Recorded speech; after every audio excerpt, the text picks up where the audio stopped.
پاکستان کے بعد چین کا بھی بھارت کو بڑا جھٹکا۔ بیجنگ نے زنگنان اروناچل پردیش کے مقامات کو چینی نام دینا اپنی خود مختاری قرار دے دیا۔ ترجمان وزارت خارجہ کے مطابق زنگنان تاریخی، جغرافیائی اور انتظامی اعتبار سے چین کا حصہ، ان مقامات کو چینی نام دینا ہمارا اندرونی معاملہ ہے۔ بھارت ہمارے علاقوں کو اپنا حصہ قرار دینے سے باز رہے۔ ہٹ دھرم بھارت زنگنان کو اروناچل پردیش کے نام سے اپنا حصہ قرار دیتا ہے۔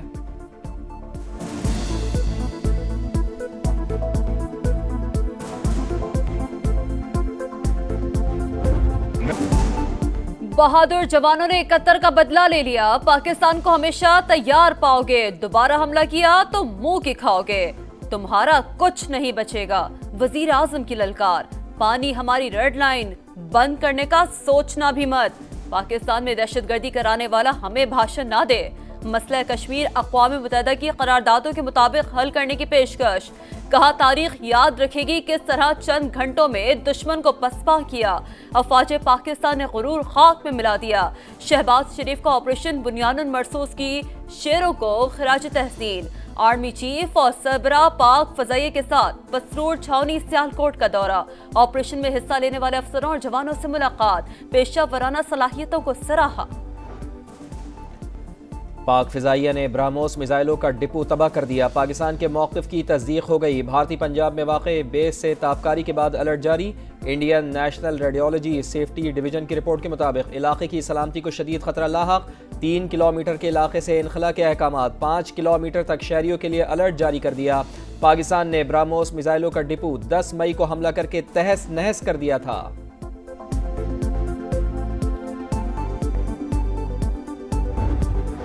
پاک فوج نے آپریشن بنیان المرصوص کے ذریعے دشمن کو واضح شکست دی۔ پاکستان کی فتح پوری قوم کو مبارک۔ نفرت کی سیاست ختم ہوئی تو ملک متحد ہو گیا۔ تمام سیاسی قیادت کے لیے پاکستان ریڈ لائن ہونی چاہیے۔ وزیر اعلیٰ پنجاب مریم نواز کا کسانوں میں ٹریکٹرز تقسیم کرنے کی تقریب سے خطاب۔ کہا گندم نہ خریدنے پر پروپیگنڈا کیا گیا۔ عوام اور کسانوں میں دوریاں پیدا کرنے کی کوششیں ناکام ہو گئیں۔ کاشتکار کا نقصان نہیں ہونے دوں گی۔ پی ٹی آئی کا وزیر اعظم کی مذاکرات کی پیشکش کا خیر مقدم۔ بیرسٹر گوہر کہتے ہیں بانی سے مشاورت کے بعد ہی آگے بڑھیں گے۔ سیاسی مسائل کا سیاسی حل نکلنا چاہیے۔ چیئرمین تحریک انصاف نے ایک بار پھر بانی پر مقدمات کو سیاسی قرار دے دیا۔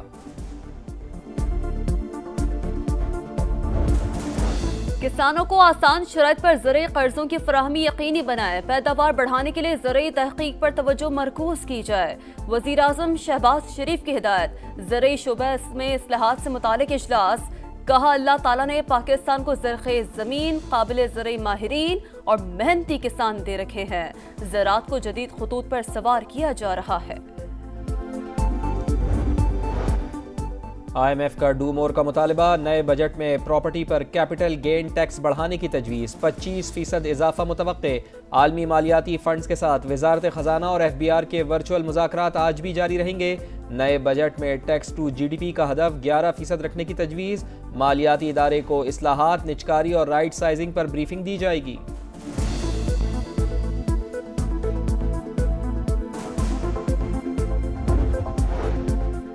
ٹرانسفر کو نئی تعیناتی قرار نہیں دیا جا سکتا۔ کوئی جج مستقل جج کا حلف اٹھاتا ہی نہیں۔ پہلے ایڈیشنل جج کا حلف ہوتا ہے، جوڈیشل کمیشن کے ذریعے مستقل ہوتا ہے اور پھر حلف ہوتا ہے۔ اگر وہ جج چیف جسٹس بنے تو حلف لیتا ہے۔ چیف جسٹس کی جانب سے سینیورٹی تعین کا اختیار انتظامی ہے۔ ججز ٹرانسفر سے متعلق کیس کی سماعت کے دوران جسٹس محمد علی مظہر کے ریمارکس۔ منیر اے ملک نے دلائل میں کہا ایک جج کے ٹرانسفر کو عدلیہ کی آزادی کے تناظر میں دیکھا جائے۔ بھارت کی جارحیت کے دوران سوشل میڈیا پر ریاست مخالف مہم چلانے والوں کے گرد گھیرا تنگ۔ National cyber crime investigation agency نے 5 ملزمان کے خلاف مقدمات درج کر لیے۔ نفرت انگیز مہم میں ملوث افراد کی نشاندہی کے لیے عوام سے بھی مدد مانگ لی۔ ترجمان کے مطابق انتشار پھیلانے اور ریاستی اداروں کو نشانہ بنانے والوں سے سختی کے ساتھ نمٹا جائے گا۔ بھارت سندور لے کر آیا، تندور لے کر گیا۔ سب کو پیغام ہے مئی میں پاک فوج سے پنگا نہ لیں۔ گورنر سندھ کامران ٹسوری کہتے ہیں پاکستان نے بھارت کو شرمناک شکست دی۔ مسلح افواج نے قوم کا سر فخر سے بلند کر دیا۔ خطے میں طاقت کا توازن قائم ہو چکا۔